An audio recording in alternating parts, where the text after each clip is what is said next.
건설사들은 공공기관이 발주하는 공사에 입찰할 때 콘크리트와 철근 등 이 재료비는 얼마, 또 불도저나 덤프트럭 빌리는데 얼마, 그리고 목수와 철근공 등 이 노무비는 얼마 들어간다, 이렇게 계산해서 입찰가를 써내거든요. 그런데 일단 낙찰받고 나면 입찰할 때 써낸 이 노무비 이런 단가 이런 건 아무 의미가 없습니다. 그냥 목수 하루 일당을 20만 원 주겠다고 발주처에서 공사비 받아가서 실제로는 10만 원만 줘도 어느 누구도 이거 뭐라고 하지 않습니다. 그러다 보니 건설사들은 건설 노동자들의 임금을 착취해서 이윤을 남기는 그런 구조였거든요. 건설 현장에 외국인 노동자가 80% 이상을 차지하는 것도 결국 임금을 깎을 수 있기 때문입니다. 국토부가 내후년 1월부터 이 공공건설공사의 경우 적정임금 제도라는 걸 시행하기로 했습니다. 목수는 하루 얼마, 철근공은 얼마 이런 식으로 적정한 임금을 정하고 여기서 한 푼도 깎지 말고 지급하라는 제도입니다. 이걸 어기면 건설사의 입찰 자격 등을 아예 금지시키겠다는 겁니다. 저임금으로 건설 현장을 떠난 청년들도 아마 돌아올 수 있을 겁니다. 사회적 약자계층이 이 땀의 대가를 착취당하지 않게 보호해 주는 것, 이게 바로 국가가 할 일입니다. 안녕하십니까. 경제와 정의를 다잡는 홍반장 KBS 기자 홍사원입니다. 홍사원의 경제쇼 출발하겠습니다. 유튜브 오늘도 함께 갑시다.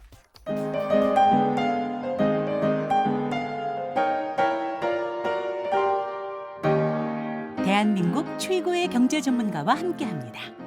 믿을 만한 정보만 쉽고 정확하게 전해드립니다. 홍사원의 경제쇼. 네, 코로나19가 모여야 살 수 있던 인간 사회를 모이면 위험한 사회로 이거 바꿔놓았죠. 향후 도시 어떤 모습이 될지 오늘 좀 짚어보겠습니다. 건축가, 도시 전문가, 큰 사랑받고 있는 분입니다. 유현준 홍익대학교 건축도시대학 교수 나오셨습니다. 지난주에 이어서 두 번째 모셨습니다. 안녕하세요. 네, 안녕하세요. 자, 지난주에도 이제 공간, 주택의 개념, 도시의 개념 어떻게 바뀌어야 될지 이거 좀 잠깐 나눠봤었는데, 네. 공간의 미래란 책 이제 내셨어요. 얼마 한 2달 됐죠? 네, 됐습니다. 네. 코로나 시대 이후에 공간에 대한 이야기 거의 쭉 이제 얘기를 하셨단 말이에요. 좀 간략하게 어떤 코로나 이후는 공간이 어떻게 변해야 되는 건지 사실 간략하게 말씀드리기 어렵고요. 어떻게 바뀔 거라는 그런 예상이라기보다도 그런 얘기들도 추측들도 나아가 있는데 이 책을 쓴 이유는 사실은 앞으로 예를 들어서 12시 방향으로 갈 것이다. 제가 그렇게 말씀드리는 게 아니고 12시로 가게 만들 수도 있고 3시 방향으로 가게 할 수도 있고 여러분의 선택에 달렸다. 그래서 어떠한 미래를 꿈꾸느냐에 따라서 사실 미래는 그냥 가만히 있으면 다가오는 게 아니고 우리가 창조하는 거잖아요. 그러니까 어떤 선택을 할 수 있느냐에 대한 옵션들을 제가 많이 말씀드린 것 같아요. 공간에? 네, 공간에 이런 식으로 우리가 이번 기회에 웬만해서는 공간은 안 바뀌는 이유가 공간 시스템을 통해서 권력을 가지고 있는 사람들이 많아요. 그러니까 언뜻 이해가 안 가시죠. 예를 들어서 이번에 코로나가 있었을 때 교회 사회적 거리두기 할 때 우리가 예배당에서 모여서 예배를 못 드리게 했단 말이에요. 그렇죠. 근데 그때 제일 저항이 심했던 그런 데들이 보통 보면은 이제 교회라는 데는 모여야지만이 힘이 생기거든요. 공동체 의식도 그래 생기고 그리고 그 종교 지도자의 권위도 더 생겨나는 거고 그런 공간에 모여서 한 방향을 바라보게 할 때. 근데 이제 그게 어쩔 수 없이 못 모이게 되면서 그 와해가 되고 기존에 있었던 어떤 권력 시스템들이 약간 재배치가 되는 현상들이 생겨나요. 그럼 이때가 어떤 때냐면은 우리가 새로운 세상을 만들 수 있는 기회입니다. 그러니까 예를 들어서 흑사병이 돌았을 때 14세기, 15세기 유럽이 중세 시대의 그 막강한 공간에 대한 권력을 주고 있었던 그 교회들이 사실 모이지 못하면서 와해됐을 때 그때 인본주의 르네상스가 부상을 했거든요. 그렇죠. 흑사병이 르네상스를 만들었죠. 네, 그렇죠. 그래서 그러한 변화를 우리가 만들 수 있는 기회예요. 그래서 우리가 온라인 수업도 했고 재택근무도 하고 평소에 안 하던 트라이를 막 시도를 많이 했잖아요. 그런 걸 통해서 이번 기회에 잘 미래에 대한 꿈을 꾸면은 더 좋은 세상으로 갈 수도 있을 거다. 르네상스가 있을 수도 있다. 그런 제안들을 좀 몇 개 한 거죠. 그거 재밌는데 조금 더 구체적인 예 좀 하나 좀 들어주실 수 있어요? 그러니까 예를 들어서 르네상스가 비견되는 그 공간의 재배치, 코로나 이후 어떤 게 좀 예를 한번 들어주신다면? 예를 하나 저는 든다면은 제가 거기서 얘기했던 게 이제 지하의 물류 터널 같은 것들을 뚫는 거예요. 그러니까 자율주행 로봇들이 물건을 나르는 예. 그러한 물류 터널을 뚫어서 예. 그것들을 만약에 도로에 있는 교통량 중에서 물류를 다 빼버릴 수 있잖아요. 예. 그럼 교통량이 줄고 예. 그러면은 그 차선 숫자를 줄이면서 예. 그곳에 선형의 공원을 만들 수가 있고 예. 선형의 공원을 만들면은 또 사람들이 서로 오간 왕래를 하면서 경의선 숲길 같은 그런 공원들이 도시 곳곳에 생겨나고 예. 그러면서 좀 더 융합이 될 수 있고 자연 친화적인 도시가 될 수도 있는 거고 예. 그런 물류 터널을 뚫으면은 자율주행 로봇이라고 하는 거를 만드는 새로운 산업 생태계가 나올 수도 있고 예. 또 거기를 그 공간을 이용을 해서 여러 가지 다양한 벤처 기업들이 생겨날 수도 있고 새로운 산업 생태계와 예. 일자리가 창출될 수도 있고 아, 그런 걸 얘기하는 겁니다. 그렇군요. 그런 의미에서 네. 그리고 지금 그러면 코로나로 인해서 어쨌든 그 아까 제가 잠깐 그 교수님 소개할 때도 말했지만은 모여야 사는 인간 사회인데 네. 모이면 위험한 사회로 이제 코로나가 어쨌든 바꿔놨단 말이에요. 이게 네. 뭐 평생 가지 않겠죠, 설마. 그럼요. 그런데 어쨌든 그러면 도시가 그래서 이게 뭐 해체까지는 아니더라도 도시의 기능이 좀 약해질 것이다. 도시의 규모가 좀 그 이제 분산될 거다. 이렇게 보는 분들도 계시거든요. 네. 교수님 공간 전문가시니까 저는 아니라고 봅니다. 왜? 계속해서 모일 거라고 생각을 해요. 더? 네. 예. 왜냐하면은 그렇게 해체될 거라고 얘기하시는 예상하시는 전문가분들 대부분 다 이제 나이 많으신 분들일 거예요. 그러니까 본인들이 왜 젊었을 때 예. 클럽에 가가지고 이성을 찾았는지 그 시절 다 잊어먹으신 분들인 거죠. 본능적인 부분이 일단은 사람들을 계속 모이게 할 거라고 보고요. 예. 그리고 경제적 기회도 많기 때문에 그래요. 예. 사람들이 모여 있는 곳에 만약에 죽을 정도가 아니라면은 예. 그런 인류 역사를 보시면은 지난 5천 년 동안 전염병이 항상 있었거든요. 뭐 어느 그렇죠. 시대 어느 지역이든 예. 다 있었어요. 예. 그리고 전쟁도 있고 기근도 있고 예. 그런데도 불구하고 바뀌지 않는 하나의 원리 중에 하나가 계속해서 도시의 규모가 커지고 있어요. 예. 한 기원전 3,500년 경에는 도시 규모가 5천 명이 제일 큰 도시였거든요. 예. 지금은 1,600만 명 정도 되잖아요. 아, 계속해서 우상향으로 성장합니다. 예. 왜냐하면 더 많이 모였을 때 더 많은 기회가 생기고 더 예. 창의적이 되기 때문에 그래요. 도시의 규모가 2배가 늘어나면은 그 특허 출원수가 2.15배가 늘어난다는 연구 결과가 있어요. 도시의 규모에 따라서 네. 그러니까 더 큰 도시가 만들어지면은 더 창의적이 되는 거고. 사람들이 네. 그리고 뉴욕이 유럽의 파리 같은 도시를 추월할 수 있었던 이유는 예. 뉴욕은 엘리베이터를 이용해서 만든 도시잖아요. 예. 그러니까 파리나 런던은 엘리베이터가 만들어지기 이전에 만들어졌던 도시예요. 밀도가 낮아요. 예. 7, 8층 정도로 지어진 건물이고 뉴욕은 30층짜리지 않습니까? 엘리베이터 예. 때문에. 그러니까 5배 정도인가요? 뭐 그렇게 높잖아요. 예. 그러면은 내가 아침에 일어나서 내가 만날 수 있는 사람들의 숫자가 5배가 많은 거거든요. 그럼 내가 장사하는 사람 입장에서 보면은 내가 기회가 5배가 더 많은 거잖아요. 그렇죠. 예. 그렇기 때문에 더 많은 사람들이 도시로 모이는 이유가 그거고 예. 도시의 밀도가 높을수록 경쟁력이 생기는 이유가 그거거든요. 그래서 예. 그게 아무리 전염병이 돌고 뭐 어쩌고 저쩌고 해도 예. 그러한 이유 때문에 목숨 걸고 모이는 사람들이 항상 있거든요. 그렇겠네요. 예. 네. 특히나 일자리를 찾기 위해서 모이는 사람들이 늘어날 거라고 봐요. 그 지난주에도 한번 제가 그 말씀 참 기억에 남거든요. 그러니까 그 우리나라 아파트 단지들이 보면 다 획일적으로 네. 레미안은 똑같이 그냥 이렇게 똑같이 네. 가고 푸르지오는 푸르지오대로 다 1동, 2동, 3동, 10동까지 전부 똑같은 형태인데 네. 그걸 갖다 동마다 좀 다르게 네. 하면은 굉장히 도시가 풍요로워지고 네. 다양한 특성 그 뭐 이런 걸 가질 수 있을 텐데 그게 지금 우리는 안 된다는 거 네. 했잖아요. 그 앞으로 코로나 이후에 포스트 코로나 이후에 네. 이런 아파트의 그 이 밀집 공간 네. 이것도 좀 바뀌어질 그 코로나를 계기로 해서 바뀌어질 가능성 같은 거 있습니까? 저는 이제 이렇게 생각하는 거예요. 밀도가 높은 그런 걸로 계속 살 거냐, 예. 아니면 시골로 가서 살 거냐. 예. 그거는 뭐 왼쪽으로 갈 거냐, 오른쪽으로 갈 거냐로 자꾸 얘기하는데 저는 지그재그로 앞으로 갈 거라고 생각을 해요. 제3의 뭐가 있을 거라고 봐요. 제3회? 네, 그러니까 밀도는 높으면서 예. 그러니까 따로 또 가치가 더 좋은 그런 공간 구조. 예. 그러니까 내가 아파트에 살지만은 예. 개인적으로 사적으로 자연을 만날 수 있는 그런 마당 같은 발코니가 있는 그런 아파트. 예. 그런 두 가지 장점을 두 마리 토끼를 다 잡는 예. 그러한 주거 형태가 결국에는 승리할 거라고 생각을 해요. 그러한 도시가 이길 거라고 생각을 하는 거죠. 예. 그런 도시를 우리가 만들면 따로 또 가치가 잘 되는 그런 도시를 만들면 우리가 세계를 리드하는 국가가 되는 거고 예. 그냥 사실 우리는 맨날 하는 게 해외에서 만든 모델들을 어떻게든 그냥 빨리 수입해가지고 정착시키는 것만 생각하잖아요. 예. 그걸 계속 따라하기만 한다면 우리는 이제 한계에 다다른 거죠, 사실. 예. 그렇기 때문에 너무 뭐 옛날로 돌아갈 거냐, 아니면 뭐 해체될 거냐, 아니면 도시 이런 단순한 생각이 아니고 다른 걸 만들 생각을 좀 하셨으면 좋겠어요. 아파트 단지지만은 예. 1층은 훨씬 더 사람들에게 오픈되어 있고, 예. 그리고 많은 사람들이 공원처럼 즐길 수 있는 공간들도 많고, 예. 공짜로 누릴 공간들이 많은데 예. 각각의 집에 가면은 다 마당 같은 공간들도 있고, 그게 다 공존하는 세상이 됐으면 좋겠어요. 각각의 집에 마당 같은 공간이 아파트에서 어떻게 가능한가요? 그러니까 그 말씀드린 내 건축 법규나 이런 걸 좀 바꿔주면은 아. 그런 걸 만들 수 있을 거라고. 아, 예를 들어서 발코니 그러니까 그 어디죠? 무슨 아페르 한강? 네. 이 아파트 단지 이름인 것 같아요. 네. 여기를 사례로 들어주셨어요. 그러니까 네. 거기 설계도 참여하셨다면서요. 네. 여기니까 그러니까 발코니가 굉장히 특징이라고 네. 제가 얘기를 들었거든요. 그렇죠. 발코니라는 게 일단 아파트는 베란다하고는 이거 어떻게 다른 겁니까? 예, 약간 그 발코니의 원래 공식적인 정의는 그 이렇게 바깥으로 그 건물이 임면에서 바깥에 나와 있는 우리가 생각한 발코니인데 그 베란다 아니에요?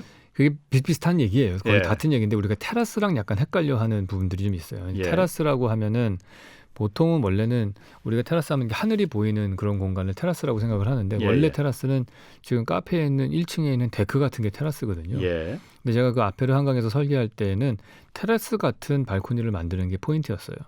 그러니까 하늘이 보이는 네, 하늘이 보이고 비를 맞을 수 있는. 예. 이제 그게 가능하게끔 예. 바로 위층의 발코니가 예. 가리지 않는 그런 발코니를 만드는 거죠. 그게 어떻게 가능하죠? 위에 그 윗집에도 그럼 그 발코니가 있으면 천장을 갖다가 그러니까 막을 거 아래층하고 아니에요? 위층하고가 평면도가 달라요. 거기는 다. 다. 그러니까 거기는 모든 층마다 평면도가 예. 달라요. 그럼 거기 가면 천장이 없겠네요. 그러니까. 예, 거기 가면 발코니에서는. 하늘이 보이죠. 그런 식으로 그러니까 평면도를 달리해서 네. 발코니를 만들었다. 그럼 그런 모델이 네. 뭐 만드는데 있으면 좋을 것 같아요. 제가 봐도. 그럼 네. 거기서 그야말로 고기도 구워 먹을 수 있고 그렇죠. 바베큐도 해 먹을 네. 수 있고. 네. 뭐 윗집에서 컴플레인 들어오겠죠. 근데 좀. 고기 구워 먹으면 네. 그거 말고 그러면 어쨌든 천장 보이고 그러면은 네. 뭐 비용이 많이 듭니까? 건축비나 이런 게? 아무래도 그냥 지금처럼 성냥갑처럼 짓는 것보다는 많이 들죠. 왜냐하면 표면적이 늘어나잖아요.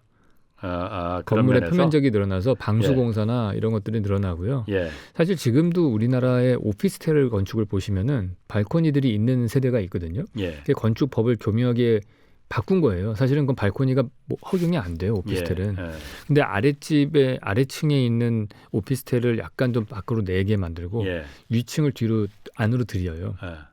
그다음에 그 위에 층을 다시 밖으로 내는 게 아니고 두 개 층을 연속으로 뒤로 안으로 들여내면은 예. 아래층에 튀어나와 있는 발코니가 하나 생기는 겁니다. 그 노대인데 예. 그거를 발코니처럼 쓰게 하는 거예요. 어. 그러면 두 개 층이 오픈되어 있는 그런 발코니가 나오거든요. 예. 그래서 약간 하늘도 많이 보이는 발코니가 나와요. 예. 근데 그거를 조금 더 적극적으로 어. 더 폭이 넓은, 저는 한 2.5m 이상은 돼야 된다고 생각하거든요. 폭이. 예. 왜냐하면 우리나라 발코니가 1.5m로 돼 있어요. 법적으로는요. 예. 그거는 정말 좁고 길어서 빨래 예. 가는 거 외에는 별로 쓸 일이 없거든요. 예. 그렇죠. 마주보고 앉을 수가 없어요. 예. 그러니까 마주보고 앉을 정도의 2, 3m 폭의 발코니를 예. 그걸 양성화시킬 수 있게끔 법을 바꿔야죠. 음. 그리고 그게 그렇게 만들었을 때 시장에서 정당하게 늘어나는 공사비만큼 돈을 받을 수 있게끔 예. 그런 가격 책정 방식도 좀 생겨야 될 것이고 예. 뭐 이런 것들이 바뀌어 나갈 부분이죠. 그것만 그 소프트웨어만 가격 책정 방식과 법규만 풀어주면 예. 알아서 시장에서 너도나도 만들려고 할 거라고 보고요. 단 이제 그게 나중에 거의 불법 증축하는 것들에 대해서는 강력하게 규제할 수 있게끔 그거야 뭐 예. 물론 당연히 그건 해야 그렇고. 되는 거고요. 네. 그럼 발코니 같은 공간만 좀 생기더라도 도시의 그 어떤 이 떡 획일화된 그런 모델 같은 것도 그럼요. 굉장히 바뀔 수가 완전히 있겠네요. 달라지죠. 그거는 뭐와 비슷하냐면 건물 사람 얼굴만 보더라도요. 사람 얼굴 사진 딱 찍은 다음에 예. 그림자가 없는 상태에서 사진을 찍는 것과 예. 그림자가 생기는 상태에서 찍으면 입체감이 확 달라지거든요. 코도 예. 어떻게 보이고. 그러니까 예. 우리가 왜 화장할 때도 그런 거 다 치는 거 아니에요. 예. 그러니까 그러한 느낌이랑 비슷해요. 건물이 지금은 우리는 거의 코가 없는 얼굴과 비슷하다고 봐야 돼요. 코가 없는 얼굴. 비유가 딱 떨어지네요. 네. 그래서 이미 그냥 들어오고 나가는 게 예. 없잖아요, 거의. 예. 그렇기 때문에 아름답지 않은 거라고 보거든요. 그렇군요. 자, 그리고 요즘 그리고 또 코로나 때문에 온라인으로 이제 그 재택근무하는 분들도 많이 있어요. 네. 뭐 KBS도 그러니까 그 요즘도 온라인 이제 재택근무하는 분들 계시거든요. 네. 이 재택근무 형태가 앞으로도 이제 쭉 이게 어떤 트렌드처럼 이어질 것 같은데 앞으로도 이 재택근무에 따라서 도시 공간, 주택의 형태 이런 것도 많이 달라질 수 있는 겁니까? 아무래도 첫 번째로 재택근무가 가능하려면은 집에서 일하는 거잖아요. 집의 크기가 커져야 됩니다. 집의 크기가? 네, 지금 뭐 우리는 집에서 보내는 시간이 점점 늘어나고 있거든요. 그렇기 때문에 1인당 사용하는 집의 면적이 사실은 더 많이 필요해져요. 그래서 우리는 뭐 지금 집이라고 하는 데는 낮 시간 동안에 회사가 있고 아이들은 학교가 있고 저녁에만 잠깐 쉬고 주말에만 있는 정도잖아요. 그러니까 주말에도 집에 있으면 답답하니까 밖에 나가고. 근데 재택근무를 하려면은 지금 집보다는 시간적으로 한 1.5배 정도 더 늘어나는 상태거든요. 그러니까 1.5배는 더 커져야 된다 이렇게 볼 수 있어요. 그게 일단 우리의 주거 환경도 바뀌어야 되고 그리고 발코니도 물론 또 생겨야 될 것 같고. 또 질문이 그다음에 두 번째가 뭐였죠? 그러니까 그 재택근무가 일상화되면은 그 도시의 형태, 공간의 형태 이게 어떻게 바뀔 수 있는지. 근데 이제 도시는 사실 그닥 그렇게 많이 바뀔 것 같지는 않은 게요. 재택근무를 한다고 해서 우리가 도시를 떠나서 시골에 가서 살 거라고 단정지어하기는 어려울 것 같아요. 학교라는 문제가 있기 때문에 그런 것 같아요. 그러니까 학교가 어떻게 바뀌느냐가 또 큰 변수로 작용을 할 것 같고요. 다만 CBD라고 그래서 뭐 센트럴 비즈니스 디스트릭트라고 중앙 업무지구 이런 것들이 이제 있는데 그것들은 좀 기능이 약해질 가능성도 있다 그렇게 생각은 합니다. 그렇군요. 이것도 한번 좀 제가 물어볼게요. 그 사람들이 어쨌든 모여 살다 보면은 뭐 갈등 많이 생길 수밖에 없지 않습니까? 뭐 아래 위층 간에 뭐 층간 소음 때문에도 뭐 저희 당연히 그렇죠. 갈등이 생기고 그리고 뭐 연령별 뭐 사는 수준 뭐 이런 것들도 다 갈등의 요소가 될 수 있고. 근데 우리나라 계층 간의 갈등의 일정 부분이 이 잘못 디자인된 공간 구조 때문이다. 이런 그 주장하시잖아요. 잘못 디자인된 공간 구조가 뭘 말하는 건지 제가 좀 묻고 싶었거든요. 그러니까 쉬운 말로 얘기하면은 도시에 공짜로 머무를 수 있는 공간이 없다. 그 얘기입니다. 그러니까 우리가 쉬운 말이 아니고 어려운 말인가요?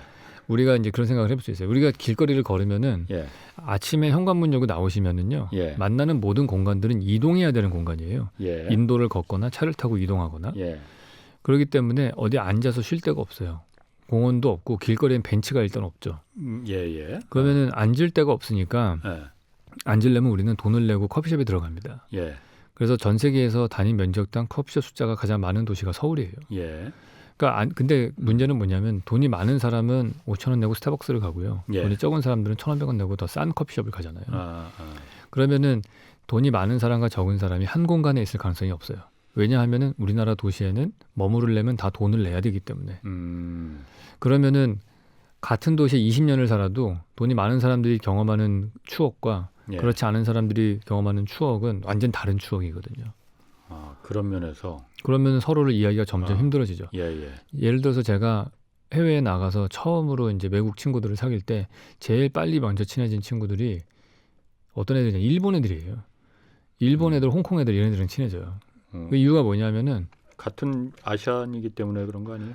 일단 둘 다 영어도 못하거니와 근데 그걸 떠나서 할 얘기가 없을 때 마징가 제트나 드래곤볼이나 슬램덩크 같은 만화 얘기를 하면은 다 어렸을 적에 같이 봤던 만화들인 거예요. 그러니까 공통의 추억이 있고 그 사람 입시제도도 되게 비슷하고 그래서 되게 뭐랄까요? 그냥 하지 않아도 비슷한 추억들이 많아요. 그러니까 서로 이해하기가 쉬운 거예요. 그러니까 만약에 우리 사회가 조금 더 융합이 되고 계층 간의 갈등이 없어지려면은 있는 사람이나 없는 사람이나 공통의 추억이 많아져야 되는 건데 우리나라는 추억이 그렇게 공통된 것들이 점점 없어지고 있고 특히 SNS가 발달을 할수록 사람들은 끼리끼리만 더 모이거든요. 그러니까 비슷한 사람들끼리만 모이는 그런 확증 편향도 더 심해지고 그래서 그거를 해결할 수 있는 방법은 오프라인 공간인 이 도시 안에서 다양한 사람들이 만나서 뭐 저는 대한민국이 가장 융합이 됐던 순간이 언제라고 생각하냐면 2002년 월드컵 때 시청학 광장에서 같이 응원하고 그럴 때 그런 추억들이 많아져야 되는 거죠.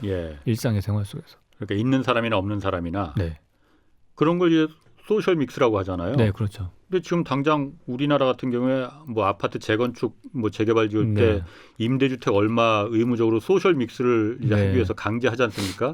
그것도 그런데 그렇게 막 반대를 하는 잘 사는 사람들은 반대를 하는데 그게 가능? 근데 그거하고는 예, 약간 결이 달라요. 예. 예를 들어서 공원이나 벤치에서의 우리가 머무르는 거는 내가 소유하고 있는 게 아니잖아요. 예. 잠깐 지나치는 거고 무엇보다도 익명성의 상태에서의 소셜 믹스거든요. 예. 근데 임대주택을 내가 사는 동네에다 억지로 끼워 넣는 거는 그 익명성이 없어요. 예. 그렇기 때문에 그렇죠. 그 익명성이 없는 상태에서 그렇게 살게 하는 거는 갈등이 오히려 더 확대될 수가 있거든요.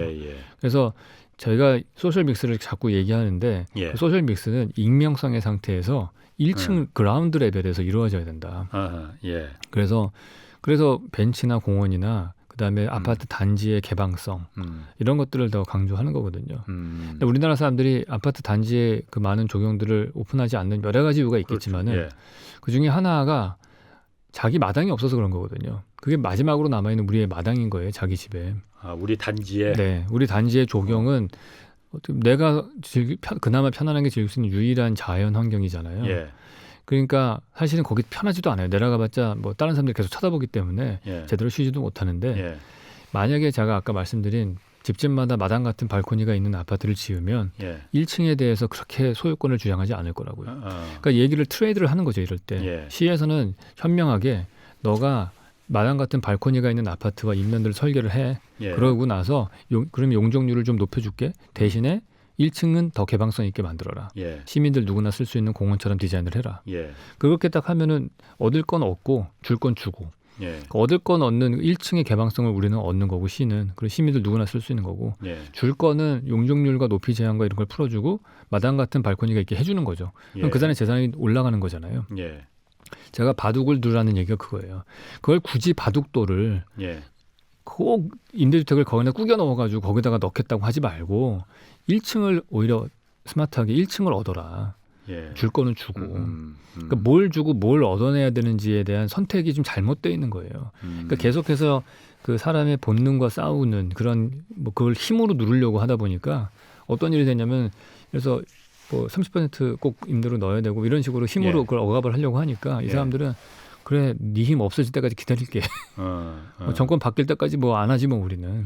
그럼 주택 공급이 안 일어나지잖아요. 그러니까 집값이 또 올라가는 현상이 생기는 거죠. 뭐 아까 바둑 얘기 잠깐 나온 거는 그러니까 항상 말씀하시는 게 재건축할 때 이제 바둑 두듯이 이렇게 하라. 그러니까 하나를 두면은 양보할 건 뭐고 내가 취할 건 뭐고 이걸 갖다 좀 바둑처럼 좀 하자 이런 의미에서 말씀하신 거고 그 조금 전에 말씀하신 것 중에 제가 그냥 평상시 좀 느낀 게 말씀하신 대로 이제 도시의 공원이나 이런 공동의 공간이 잘 없잖아요. 그러니까 아까 말씀하신 대로 카페 들어갈 수밖에 없고 뭐 그렇다고 했잖아요. 그런데 유일하게는 아니지만 어쨌든 아파트 단지 이렇게 새로 지어진 아파트 단지 보면은 조경도 잘 해놓고 뭐 벤치도 많고 잘 그 쉴 공간이 좀 있지 않습니까? 근데 딱 철옹성처럼 그냥 아까 말씀드린 대로 그 단지 주민들만을 위한 딱 여기는 유일한 우리들의 공간이야. 라고 그냥 철옹성을 쳐놨거든요. 이걸 좀 개방하면 어떨까? 다른 꼭 그 아파트 단지 주민들 아니더라도 주변의 사람들이 그 이용할 수 있게 하면 그거 왜 안 되지? 왜냐하면 자기들 땅 소유로 돼 있으니까 안 하겠죠 당연히. 그러니까 그거는 보통 제가 그런 얘기를 많이 하면은 댓글에 그런 말이 많이 쓰여요. 그러면 위험해서 안 된다 일단. 당연히 그렇게 생각할 겁니다. 생각을 하시는데 불량배들 잔뜩 버글버글 할 테고 뭐 그런 것들이 있어요. 근데 사실은 그게 서로 감시하기 할 때 가장 안전한 공간이 되는데 그런 거를 개방을 하고 그 사람들한테 줘야 될 걸 안 주고서 그걸 자꾸 달라고 하니까 안 주는 거죠.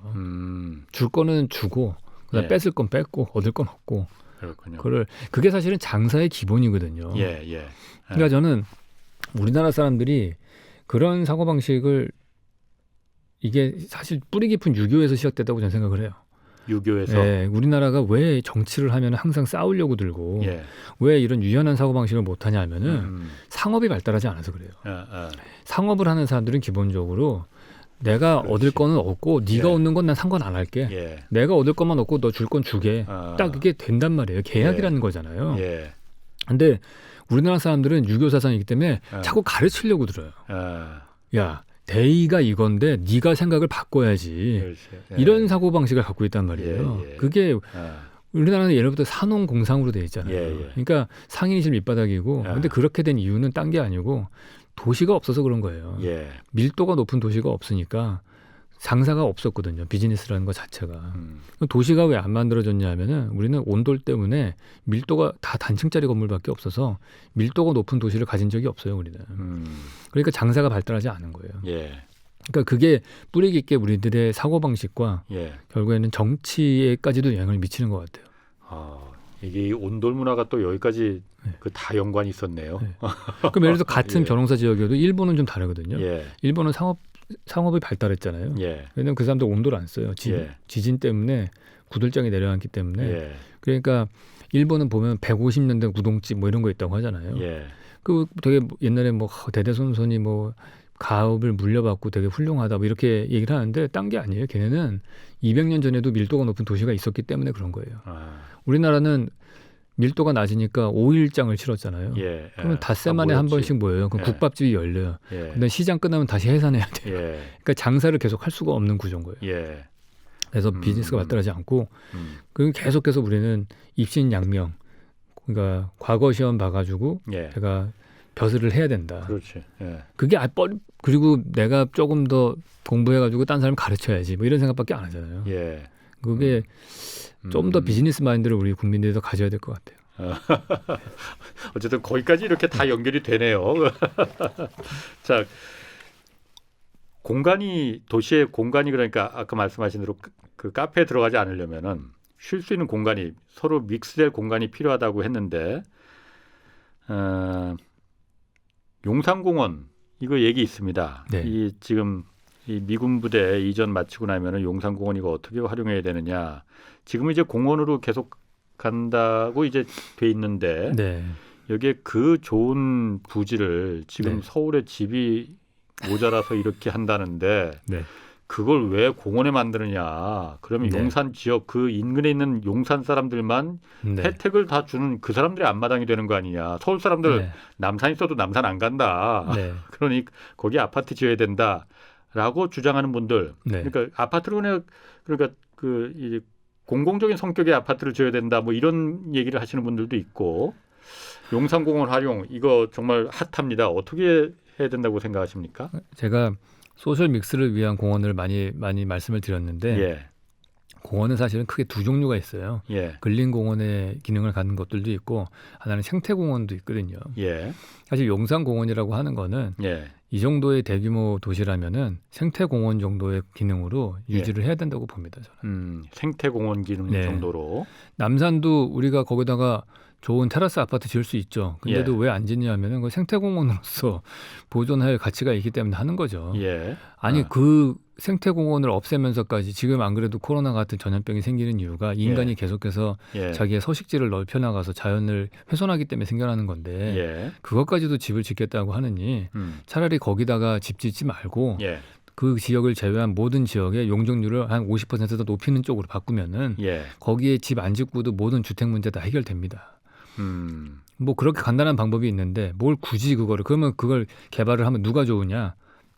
결국에는 거기다가 공공주택을 짓던 무슨 집을 짓던 민간주택이 들어가면 건설사만 돈 버는 일이 될 거고 공공주택 지으면 그 정치가만 좋은 일이 되는 거예요. 왜 그런 바보 같은 짓을 해요? 권력이 한쪽에 집중되는 일을 하지 말고 n분의 1을 쪼개서 모든 사람들이 공통적으로 가질 수 있게끔 하는 게 맞죠. 공원으로 그냥 놔두는 게 훨씬 나은 얘기다. 그러면은 그린벨트는 어떻습니까? 그러니까 그린벨트도 역시 똑같은 그 의미의 논란이 있어요. 그린벨트는 그럼 서울 주변에 집 지을 땅 없으니 이거 다 그린벨트 푸는 게 어떠느냐? 그런 말씀하시는 분들이 LH 직원분들이 그런 말씀하시는 거예요.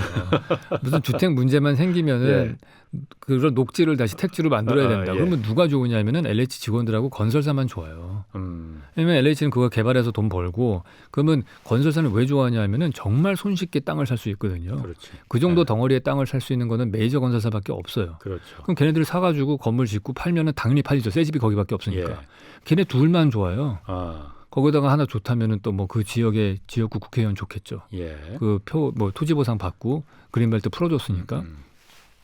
그러니까 그 몇몇 안 되는 사람들만 좋은 거니까 그런데 속으시면 안 된다는 거예요. 그러니까 그린벨트가 우리가 자연을 훼손하지 말아야 된다는 게 필요한데 거기에 또 소유주들의 어떤 개인의 경제권도 인정을 해줘야 될 거 아니에요. 재산권 같은 것들. 그러면은 뭐 예를 들어서 100%의 땅이 있다면은 그 중에 한 5에서 10%만 집중적으로 개발하게 해주는 거예요. 그래서 그것도 어느 부분이냐면 도시와 만난 경계부. 그것만 선형으로 좁고 폭이 한 20m 정도 되게끔 그런 데를 고층으로 개발할 수 있게 해주면은 사실 이 사람이 그 땅 전체를 개발하는 것보다 훨씬 더 손쉽게 그 자기들의 재산권을 좀 어느 정도 확보는 할 수 있을 거예요. 그게 이제 우리가 타협을 해야 되는 부분인 거죠. 그러니까 일부만 그러니까 그 풀어주는 거 재산권 차원에서 풀어주자 이거죠. 단 조건은 너 그 안에 있는 비닐하우스나 이런 거 다 철거하고 이상한 허름한 건물들 다 없애버리고 다시 나무를 심어서 자연으로도 돌리고 그렇게 해서 만들어진 그 그린벨트는 그 이면 거기에 접한 도시에 있는 사람들이 쓸 수 있는 공원으로 개방하자. 그러니까 너의 사유재산이긴 하지만은 너가 이걸 해줄 테니까 이거를 그린으로 공개할 그 오픈해서 공원으로 쓸 수 있게 하자. 그럼 우리는 공원도 얻는 거고 그 사람은 재산권에 대한 어떤 이익도 가질 수 있는 거고 두 가지 다 어떻게 보면 할 수 있는 거죠. 그러니까 하나를 주고 하나를 취하는 그런 형태가 될 수 있겠군요. 지금 저희도 그 교회에 나가 보면은 그린벨트라고 돼 있는데 거기 땅 주인들이 이거 일부러 빨리 그린벨트 해제시키려고 거기 정말 막 비닐 뭐 창고 컨테이너 세워놓고 그린벨트 그렇죠. 아니거든요. 차라리 그런 걸 교수님 생각은 일부를 차라리 원하는 대로 재산권을 행사해 줘야죠. 그걸 강제로 묶어둘 수는 없으니 일부만 그야말로 한 20m 정도 그 인접한 면으로 해서 개발 허가를 내주고 대신 전제 조건으로 나머지는 원상복구 그린으로 만들어놔라. 이렇게만 서로 윈윈이라 이거죠. 그렇죠. 그런 협상을 해야죠. 그 방법이겠네요. 자 그리고 지난주에도 그래서 그런 부분을 말씀하셨어요. 그러니까 그런 신도시 뭐 LH 배만 불리는 신도시 같은 거 개발하지 말고 도심 내에 이걸 재생하고 조금 더 그 뭐 좀 밀도 있게 개발하는 게 더 효과적인 방법 아니냐. 지난주에도 그런 말씀하셨잖아요. 그거 같은 맥락입니다. 같은 맥락이겠군요. 뭐 아파트 1층 개방 모든 것들이 사실 다 같은 원리예요. 얻을 건 얻고 줄 건 주고 그리고 그다음에 밀도를 좀 얻은 부분 좀 높여서 하고 뭐 신도시 개발 자꾸 LH만 좋다 그런데 사실은 또 좋은 그걸 찬성하는 사람들이 대형 건설사들이에요. 그 사람들도 찬성합니다. 대형 건설사들은 도심 속에다가 그 복잡한 토지 소유 문제나 명도 이런 것들을 해결하고서 하는 것보다 LH한테 땅덩어리 큰 거 사가지고 아파트 짓는 거 제일 편안하게 생각해요. 그렇죠. 그 두 부류들이 제일 편안하게 일을 해왔던 건데 그 방식은 8, 90년대까지는 뭐 제가 볼 때는 인정하겠는데 2020년도에는 좀 아니지 않나 그런 생각을 하는 거죠. 그렇군요. 그러면 지금 어쨌든 주택 공급 문제 때문에 여러 가지 이제 정치권에서도 이제 많이 대안을 내놓는단 말이에요. 뭐 그 최근에 이제 그 누구나 집이라는 걸 여당 쪽에서 이제 이걸 대안의 하나로 모델로 내놨어요. 그리고 또 아까 그 얘기하면 또 반론이 또 그 얘기가 또 나올 것 같아서 이 얘기는 하고 가는 게 나을 것 같아요. 왜냐하면 그 도심에도 왜 안 하느냐? 토지가가 비싸서 안 한다. 그러거든요. 그 비싸가지고 사업성이 없다. 그런 거를 풀어줄 거는 좀 풀어줘야 되는 거죠. 어느 정도 적정선인 문제는 여러분들이 지혜를 모아서 해결을 해야 되는 거죠. 뭐 그 부분은 당연히 반론이 아마 말씀 잘하셨어요. 아까 그 누구나 집이라는 모델이 지금 있고 또 경기도에서는 기본주택이라는 모델을 또 지금 그 나오고 하고 추진하고 있고. 뭐 이렇습니다. 이런 부분들이 언뜻 들어보면 또 그럴듯한데 또 언뜻 들어보면은 문제가 없을까라는 부분도 있고 그래요. 한번 좀 그 유 교수님 전문가시니까 저는 사실은 그 구체적인 내용을 잘 안 들어봐서 잘 몰라요. 그러시군요. 누구나 집이라는 건 그런 거예요. 그러니까 처음에 집값이 워낙 비싸니까 그래서 서민이나 청년들이 못 사니까 그런데 집을 갖고 싶은 욕망들은 누구나 다 있는 거니까 일정 부분 한 10%만 돈을 내고 입주해서 한 10년간 살아보고 10년 뒤에 이거 마음에 들면은 그리고 집값이 올랐으면은 그냥 애초에 처음 10년 전에 그 분양가로 받고 아니면 집값이 떨어졌으면은 마음에 안 들면은 나 이거 안 살래 선택권이 그분한테 있어요. 선택권이 이제 그 들어간 입주한 사람한테 있다는 거거든요. 네. 이 부분이 이제 그래서 누구나 집을 이제 살 의향이 있으면은 살 수 있다라는 모델이거든요. 예. 이 부분은 좀 어떻습니까? 그 경제 전문가분들한테 물어봐야 될 부분인 것 같은데 예. 정치가들은 선호할 만한 얘기네요. 그 집 산 사람들한테 표는 확실하게 얻을 수 있겠네요. 근데 나설 건설사가 있겠느냐? 저는 그렇죠. 그 얘기 듣고 딱 그 부분부터 들었거든요. 네. 아마 뭐 은행 같은 데서 보증을 서든지 뭐 하겠는데 저는 예. 그게 총체적으로 예. 폭탄도 잘못하면은 진짜 그 리만 사태 같은 일이 터질 수 있을 거라고 봐요. 그런 서브프라임 모기지 같은 예. 그런 사태가 그 금융의 부실 같은 것들 예. 그게 생길 수 있는 그런 문제이기 때문에 예. 상당히 조심하게 접근해야 되지 않나. 저 말고 다른 전문가분들하고 얘기를 나누셔야 될 것 같아요. 그거는. 그렇군요. 경기도에서 또 기본주택이라는 것도 있어요. 그러니까 이 부분은 저는 보니까 그거는 괜찮은 것 같은데 그게 뭐냐면은 기본주택 들어보셨나요? 못 들어봤습니다.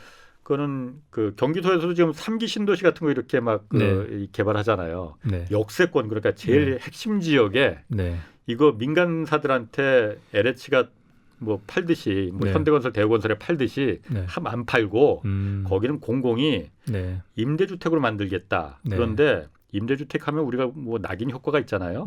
그런 후진집 말고 민간 분양주택 수준의 좋은 집을 짓겠다. 대신 임대료를 싸게 받으면 안 되지. 그러니까 그 시세보다 좀 싸긴 하지만은 터무니없는 임대료가 아니고 진짜로 적정한 임대료를 공공이 관리하면서 그 짓겠다는 거거든요. 그런 부분은 어떻습니까? 그건 괜찮은 것도 같은데. 근데 왜 그거를 뭐 공공이 해야 돼요? 민간에다 하면은 그 임대료를 비싸게 받을 거라는 거죠. 그 만약 임대료를 셋업을 해놓고 공사 퀄리티도 만약에 딱 컨트롤을 하면은 그러면은 할 수 있는 거 아닌가요? 그걸 굳이 공공에서만 해야 될 이유가 있을까요? 왜냐면 제가 그 말씀을 왜 드리냐면은 제가 공공 프로젝트도 많이 해보고 민간 프로젝트도 많이 해보면은 돈 들어가는 거 대비 효과가 제일 적게 나오는 그 효율성이 제일 떨어지는 데가 공공 프로젝트거든요. 거기는 일단은 행정 절차도 한 두세 배 오래 걸리고 뭐 각종 심의가 있기 때문에 그리고 실제로 공사비를 보시면 아까 서두에 말씀하신 것처럼 공사비를 예가라는 걸로 보통 평가를 해요. 예산 가격. 예산 가격으로 해가지고 그 올해의 뭐 철근 가격, 뭐 콘크리트 가격을 착해서 하면은 그 가격이 예를 들어서 어떤 공사비가 100억이 나왔다. 만약 같은 거를 민간에서 실행을 하면 한 70억이면 해요. 7, 80억이면. 근데 그게 공공에서 하면은 그게 100억짜리 공사가 돼요. 그럼 100억짜리로 그대로 지어지느냐 퀄리티 있게 그러지 않죠. 아까 말씀하신 대로 100억짜리 프로젝트를 따면은 그 사람이 자기 이익금 떼고 하도급을 주고 그 사람이 또 자기 이익금 떼고 또 재하도급을 줘요. 그러니까 두 번, 세 번 밑으로 내려가다 보면은 결국에는 뭐 한 600억 정도 퀄리티로 지어질 거예요 아마. 그러니까 그런 제도까지도 고친 상태에서 공공이 그 일을 하겠다. 그러면 저는 해볼 만하다 생각을 하고요. 그렇지 않으면은 정말 제가 볼 때는 그 세금이 또 줄줄 셀 겁니다. 특정 세력들이 그 그러니까 그런 경기도든 서울시든 누구하고 항상 밀착되어 있는 기업들이 또 있어요. 항상 그런 시스템들을 옆에서 같이 개발해주고 청년 주거 같은 것들, 오피스텔 이런 것들 많이 하는 그런 프로젝트만 또 전문으로 하는 새로운 형태의 허가방이 또 있습니다. 그 사람들이 모든 정책들도 옆에서 시하고 같이 짜고 하거든요. 그러니까 그 사람들만 또 배를 불리는 일이 될 수 있다고 저는 봐요. 그러니까 지금 경기도에서 하는 거나 지금 정부에서 뭐 공공 주도에서 간다고 하는 거나 이거는 공공이 그러니까 직접 시공을 한다는 게 아니고 시행자의 역할을 지금 맡겠다는 거거든요. 그래서 잘 감시하면 되는 거 아니에요? 그러니까 이게 재하도급으로 넣어서 날림 공사가 되는 건지 아니면 후진집을 짓게 되는 건지 시행의 역할만 공공이 충분히 감시하면은 될 수 있는 거 아닌가? 근데 저는 분명히 큰 그림으로 봤을 때 저는 그런 시도를 하는 거는 나는 권장하고 한번 해봐라고 저는 초치고 싶지는 않아요. 근데 전체적으로 모든 문제를 잡고 본인들이 직접 나서가지고 해결하게 할수록 더 큰 정부가 만들어지고 더 큰 공공기관이 만들어지는 거거든요. 예. 저는 그걸 우려하는 거예요. 그렇게 했을 때 그 정치가가 더 힘을 갖게 되는 거거든요. 그 문제가 시장이 해결해서 이 문제가 해결된 게 아니고 내가 해결했다라고 자꾸 자기가 홍길동처럼 나서는 사람들이 문제인 거예요. 그 정치인들이. 네, 그걸 자꾸 뒤로 좀 빠져서 자기들은 조연이 되고 다른 사람들을 다양한 사람들을 주연으로 내세워야 되는데 이 문제 내가 해결할 거고 저 문제 오케이 뭐 크레딧 카드가 문제가 되냐 그럼 우리가 해결할게 제로페이로 하지 뭐 이런 식으로 자꾸 모든 것들에 정부가 개입을 하면서 그것들을 하게 뭐 개입을 하면은 뭐 어떻게 보면은 좋은 일이 될 수 있겠지만은 그 특정 정치가들의 권력만 점점 키우는 일이 될 거라는 거죠. 그런 부분들을 우리가 간과해서는 안 된다고 저는 생각을 해요. 알겠습니다. 뭐 그 중요한 말씀입니다. 지금 뭐 정치권에서 자꾸 그 어떤 주택 도입 모델 이런 걸 자꾸 내놓는 게 사실은 정치적인 목적을 가지고 있다는 거죠. 사실은 LH 규모가 6천 명에서 그런 10,000명으로 킨 이유도 모든 주택 문제를 LH라는 행동대원을 통해서 해결하려고 했기 때문에 자기들의 부대원을 계속 키운 거잖아요. 그래서 그런 여러 가지 보이지 않는 문제들이 생겨난 거고 그게 이번에 터진 거지 않습니까? 그러니까 그 규모를 키우지 않고 오히려 축소하는 쪽으로 방향을 가는 게 맞았었는데 그 시대에 역행을 한 거죠. 공무원의 숫자도 점점 늘어나고 계속해서 그거를 몸집을 키우게 되면은 저는 그게 근본적으로 해결이 아니라고 생각해요. 뭐 LH가 나왔으니까 알쓸 신잡에도 그 요즘도 출연하시나요? 요즘은 아니요, 그건 저는 시즌 하나만 하고 하나만 끝났죠. 하셨어요? 그럼 알쓸 신잡이니까 이것도 한번 제가 알쓸 신잡으로 좀 물어볼게요. LH 사태 관련해서 국회의원들 뭐 부동산 전수조사하고 뭐 그랬었잖아요. 그거는 그런 이 우리 사회 고위 공직자 지도층에 있는 사람들 부동산 이거 이렇게 하는 거 맞습니까? 맞지 않습니까? 잘 모르겠습니다. 저는 거의 사실 제가 자꾸 그 말 한번 저는 사실은 한 5년 전부터 이 제가 건축으로 하면서 이렇게 보면은 너무 거대한 조직으로 골리앗 같이 이게 너무 비대한 대형 조직이 돼서 크게 폐단이라고 생각했던 조직이 사실은 LH와 교육부라고 생각을 했어요. 그러니까 둘의 그 비효율성에 대해서 많이 얘기를 하고 다녔었는데 다만 그냥 제가 경험한 시각에서의 그 비효율성을 말씀드린 것뿐이지 제가 뭐 정치나 뭐 이런 걸 제가 아는 사람은 아니거든요. 그래서 조금 전에 그 질문 같은 경우도 보면은 뭐 제가 대답할 수 있는 그런 수준의 질문이 아닌 것 같아요. 물론 당연히 책임을 진 사람이라면은 저는 어느 정도는 투명성을 가져야 된다고 생각을 해요. 그래서 알겠습니다. 그거보다 제가 조금 전에 이건 뭐 경제 얘기는 아닌 것 같은데 골리앗으로 LH와 교육부를 들으셨단 말이에요. LH는 지난주에 한번 그 왜 골리앗인지 문제가 있는지 좀 얘기를 하셨고 교육부는 왜 골리앗인다 그거 궁금한데 잠깐 좀 경제 문제는 아닐지 모르지만은 왜냐하면은 둘이 공통점이 있어요. LH나 교육부나 둘 다 우리나라 국민의 중산층의 라이프 스타일을 컨트롤하는 사람들이잖아요. 그러니까 어떻게 살아야 된다.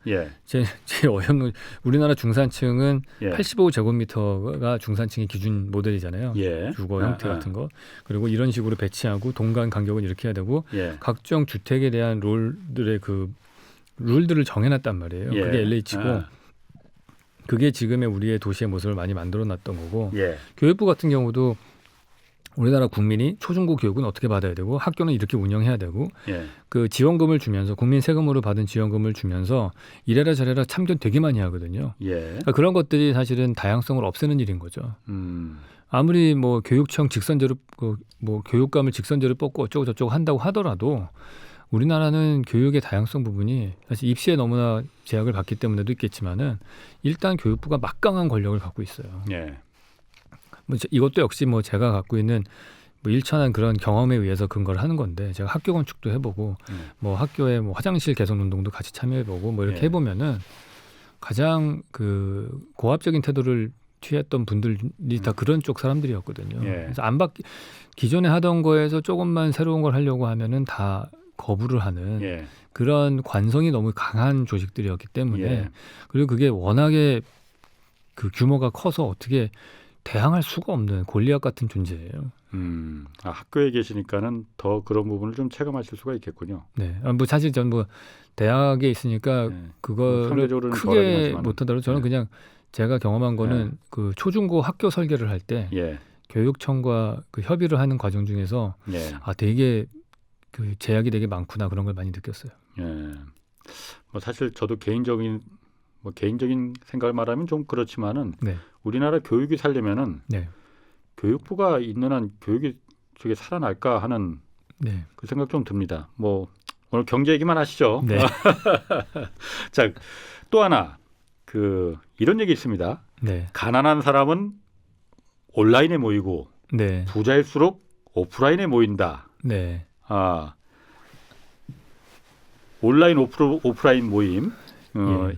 이거 앞으로 저 코로나 또 이후에 포스트 코로나 이후에도 이런 공간의 어떤 그 온라인 오프라인 가난한 사람 부자 이것도 바뀌는 트렌드가 좀 있을 수 있다면서요? 네. 그죠. 그 두 가지 측면이 있는데 예. 일단 첫 번째가 그런 거죠. 우리 집값이 점점 비싸지잖아요. 예. 그러면은 집을 살 수 없는 젊은 사회 초년생들은 예. 자동차를 사요. 그럼 자동차를 사는 게 가장 손쉽고 싸게 내 공간을 가질 수 있는 방법이니까. 예. 그거보다 돈이 없는 대학생들은 커피숍을 가죠. 5,000원 내고서. 예. 그거보다 돈 없는 고등학생들은 3,000원 내고 PC방 갑니다. 아하. 그거보다 돈 없는 중학생 애들은 1,000원 내고서 편의점 가요. 예. 그거보다 돈 없는 초등학생들은 예. 저 메타버스 가가지고 로블록스 같은 게임하고 놀아요. 예. 그러니까 이 사회는 자기가 가지고 있는 경제력에 따라서 사용하는 공간들이 다른데 예. 돈이 없을수록 더 많은 그 공짜의 공간이고 단가가 떨어지는 온라인 공간으로 들어가게 돼 있어요. 예. 그러니까 우리가 이번에 코로나를 겪으면서 뭘 느꼈냐면은 안전한 공간은 인구 밀도가 낮은 공간이 안전하다고 느꼈어요. 그렇죠. 어떤 공간에 그렇죠. 손님 10명 받는 것보다는 4명 우리 친구들만 있는 큰 공간을 쓰는 게 훨씬 더 안전하다. 예. 뭐 방을 하나 잡으면 더 안전하다 이랬잖아요. 그러니까 상위층에 있는 분들이 점점 더 많은 돈을 내고서 더 많은 오프라인 공간을 써요. 예. 그러면 총량은 정해져 있기 때문에 그렇죠. 남은 공간이 줄어들죠. 예. 그렇게 되면은 밑에 있는 공간들이 단가가 비싸집니다. 예. 그러면은 돈 없는 사람일수록 그 비싼 단가를 감당하지 못하고 온라인 공간으로 더 들어가게 돼 있어요. 네. 예. 지금 최근에 발표한 거 보면은 롯데백화점 같은 경우가 백화점이 코로나 때 매출이 많이 늘었거든요. 근데 그 뚜껑을 열어보면은 다른 소비들은 줄었는데 명품 매장의 소비만 늘었어요. 백화점이 코로나 때 매출이 늘었어요? 네, 명품 매장의 소비가 명품 매장만 해외여행도 아니면 못 가고 예. 뭐 그래서 예. 다 보복 소비라고 그래서 명품 예. 매장 요즘 줄 서서 사고 그러거든요. 예. 그러니까 명품 매장의 소비가 늘어나니까 백화점 전체 연면적 중에서 명품 매장이 차지하는 면적이 20%밖에 안 됐었는데 그거를 개조해서 50%로 늘렸어요. 예. 최근에 여의도에 오픈한 현대백화점을 가서 보시면은 있죠. 6층 슬라브 아예 없애버리고요. 예. 5층 전체는 거의 다 공원처럼 만들어놨거든요. 그러니까 어. 어차피 백화점의 5, 6층은 돈 되는 장사가 아니니까 예. 그 공간은 그냥 버리고 예. 거기다가 돈 많은 사람들이 즐길 수 있는 공간을 만든 거죠. 예. 그 밀도가 낮은 공간을 만들고 점점 그런 고가의 특별한 경험을 할 수 있는 전략으로 가요. 예. 그래서 그렇게 되면은 이제 아무래도 상대적으로 돈이 없는 사람들은 온라인에서 많이 시간을 보내게 되는 거고 예. 오프라인 공간은 더 돈이 비싼 그런 공간을 점점 바뀌게 될 것이다. 이렇게 예상을 하는 거죠. 공간도 그러니까 양극화가 된다는 네, 공간이 얘기네요. 양극화가 되는 거죠. 근데 이제 이게 장기적으로 봤을 때에는 예. 우리가 이걸 너무 부정적인 부분만 또 너무 포커스를 맞추면 그러고 예. 이게 잘 됐을 경우에는 이게 새로운 기회의 땅이 될 수도 있습니다. 어떻게 어떤 면에서요? 그러니까 이 사회 계층 간의 예. 역사를 보시면은 이런 게 예. 있어요. 유럽의 사회가 되게 정체돼 있었을 때 예. 오랫동안 정체돼 있었을 때 기회를 가질 수 없었던 사람들은 배를 타고서 대서양을 2달 만에 건너갈 수 있게 되니까 아메리카 대륙이라는 새로운 공간이 생겼죠. 예. 그럼 거기서 돈을 벌고서 미국이라는 나라를 세웠어요. 예. 그럼 미국 동부에서 기회를 가질 수 없었던 사람들은 기찻길이 서부까지 뚫리고 나니까 기차 타고 서부에 가서 예. 서부에서 실리콘밸리를 만들었어요. 예. 그러니까 기술이 발달하면은 새로운 공간이 제공이 됩니다. 그러니까 우리나라 같은 경우도 예. 과거에 시골에서 농사 짓던 분들이 땅이 없고 소장동으로 사시던 분들이 도시라는 공간이 새로 생기니까 예. 장사를 할 수 있게 됐죠. 예. 예. 그래서 서울에 올라와서 장사하면서 돈을 많이 벌어요. 예. 그래서 만들어진 게 우리나라의 그런 재벌 기업들이죠. 예. 근데 그 사람들이 90년대 장악을 했을 때 그때 공간이 새로운 공간이 없고 포화 상태가 됐을 때 예. 젊은 친구들이 어떨 때 기회를 잡았냐면은 90년대 인터넷 가상 공간이 생겼을 때 예. 그때 새로운 공간이 생기니까 뭐 네이버나 카카오 같은 기업들이 생겨난 거죠. 예. 그래서 역사에서 바뀌지 않는 원리 중에 하나가 기술의 혁명이 일어나서 새로운 공간이 공짜로 제공이 되면 그 공간을 자산으로 만들어서 돈을 버는 새로운 신흥부호 계급이 생겨난다. 그렇군요. 예. 아유, 오늘 말씀 감사합니다. 지금까지 유현준 홍익대 건축도시대학 교수와 함께했습니다. 오늘 여기까지 하겠습니다. 내일 오전 11시에 유튜브로 경제쇼 플러스 업로드됩니다. 이번 주는 김경록 미래에셋투자연금센터 대표와 은퇴 후 핵심 전략 알아보겠습니다. 지금까지 경제와 정의를 다잡는 홍반장 홍사훈의 경제쇼였습니다.